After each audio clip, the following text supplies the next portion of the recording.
नमस्कार। आज हम बात करने वाले हैं कंप्यूटर मेमोरी के बारे में।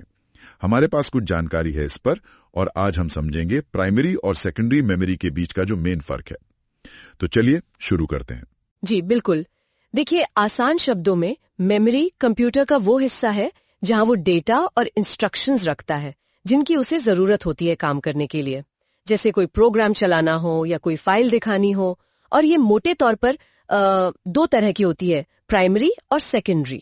ओके, तो पहले प्राइमरी मेमोरी की बात करते हैं। ये कंप्यूटर की मेन मेमोरी या वर्किंग मेमोरी कहलाती है ना? सुना है ये काफी तेज होती है और सीपीयू मतलब कंप्यूटर का दिमाग वो सीधे इससे कनेक्ट करता है। हाँ, एकदम सही। ये स्पीड बहुत जरूरी है क्योंकि सीपीयू को लगातार डेटा चाहिए होता है उन कामों के लिए जो वो उस वक्त कर रहा होता है। इसके दो मुख्य प्रकार हैं। एक है रैम, रैंडम एक्सेस मेमोरी। ये सुपर फास्ट होती है, पर इसकी एक खास बात है, ये वॉलेटाइल है, अस्थायी। वॉलेटाइल मतलब जैसे ही कंप्यूटर बंद किया या बिजली चली गई, इसमें रखा सारा डेटा गायब। ओहो। और दूसरी होती है रैम, रीड ओनली मेमोरी। इसमें परमानेंट इंस्ट्रक्शंस होते हैं जैसे कंप्यूटर को स्टार्ट करने के लिए, पर ज्यादातर जो एक्टिव काम होता है वो रैम में ही होता है। रैम की यही तेजी और इसका ये अस्थायी होना, इसी से बात इंटरेस्टिंग हो जाती है। आप इसे ऐसे समझ सकती हैं जैसे आपकी वर्किंग डेस्क है, जो सामान अभी चाहिए वो सामने फैला है, आसानी से मिल रहा है। अच्छा, तो अगर रैम अस्थायी है मतलब कंप्यूटर बंद करते ही मेरा सारा काम चला जाएगा? ये तो सुनने में थोड़ा डरावना लगता है, खासकर जैसे हमारे सोर्स में इन्फोसिस का जिक्र है। वहां डेवलपर्स इतने कॉम्प्लेक्स कोड और हैवी सॉफ्टवेयर टूल्स पर काम करते हैं, उनके लिए तो रैम की स्पीड और कैपेसिटी बहुत मायने रखती होगी। मतलब अगर रैम कम हुई तो सिस्टम धीमा हो जाएगा या क्रैश भी हो सकता है। हाँ बिल्कुल, आपका सोचना सही है। और यहीं पर सेकेंडरी मेमोरी पिक्चर में आती है। रैम पर जो काम चल रहा है उसे बचाने के लिए आपको उसे कहीं सेव करना पड़ता है। सेव करना पड़ता है? हाँ, वो जो सेव करने की जगह है वही सेकेंडरी मेमोरी है। जैसे आपकी डेस्क पर फैले कागजात को उठाकर फाइलिंग कैबिनेट में रखना, वो फाइलिंग कैबिनेट सेकेंडरी मेमोरी है। इसमें रखा डेटा बिजली जाने पर भी सेफ रहता है। अच्छा, तो ये है परमानेंट स्टोरेज, जैसे अपनी हार्ड डिस्क ड्राइव, एचडीडी या आजकल जो एसएसडीज आती हैं, पेन ड्राइव भी इसी में आएगा। और क्लाउड स्टोरेज ये सब सेकेंडरी हैं। मैंने सुना है एसएसडीज काफी तेज होती हैं एचडीडी के मुकाबले। हाँ बिल्कुल, एसएसडीज में कोई मूविंग पार्ट्स नहीं होते जैसे एचडीडी में घूमने वाली डिस्क होती है। इसमें डेटा इलेक्ट्रॉनिक चिप्स पर स्टोर होता है, इसलिए एक्सेस स्पीड बहुत तेज होती है एचडीडी के मुकाबले।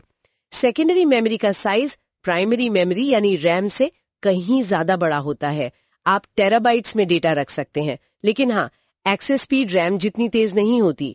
और सीपीयू सीधे सेकेंडरी मेमोरी से डेटा नहीं लेता। अच्छा। हाँ, पहले डेटा सेकेंडरी मेमोरी से रैम में कॉपी होता है, फिर सीपीयू उसे इस्तेमाल करता है। ओके, तो एक स्टेप और बढ़ गया। जी, इसीलिए ये लॉन्ग टर्म स्टोरेज, बैकअप और बड़ी फाइलों के लिए बेस्ट है। समझ गया।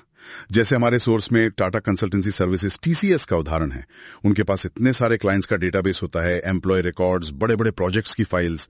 इन सबको सुरक्षित रखने के लिए वो जरूर सेकेंडरी स्टोरेज पे इन्वर्ट करते होंगे, हार्ड ड्राइव्स पर, सर्वर्स पर या क्लाउड पर। बिल्कुल सही। ये डेटा सालों साल सुरक्षित रहता है और जब जरूरत हो तब एक्सेस किया जा सकता है। तो अगर हम दोनों को साथ में रख के देखें, एक तुलना करें, हाँ वो जरूरी है। तो प्राइमरी मेमोरी यानी रैम वो तेज है, सीपीयू से सीधे एक्सेस करता है, पर वो अस्थायी है और साइज में छोटी है, जैसे आपकी वो काम करने वाली मेज।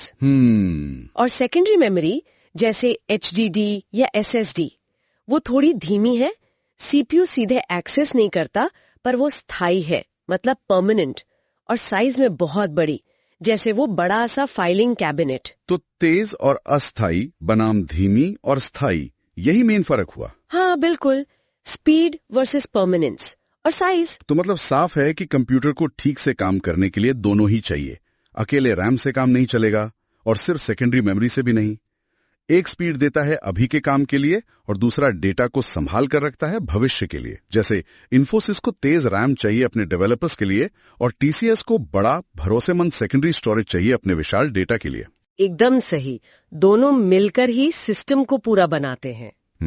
और यहीं से एक दिलचस्प सवाल भी खड़ा होता है आगे के लिए। क्या? हम देख रहे हैं कि सॉफ्टवेयर कितने भारी होते जा रहे हैं, गेम्स कितने रियलिस्टिक हो रहे हैं, डेटा कितना बढ़ता जा रहा है।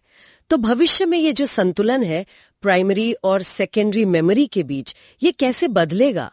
क्या कोई ऐसी नई मेमोरी टेक्नोलॉजी आ सकती है जो रैम जितनी तेज भी हो और हार्ड ड्राइव जितनी स्थायी और बड़ी भी? ये सोचने वाली बात है। हाँ, ये टेक्नोलॉजी का अगला बड़ा स्टेप हो सकता है। इस पर हमारे श्रोता भी सोच सकते हैं।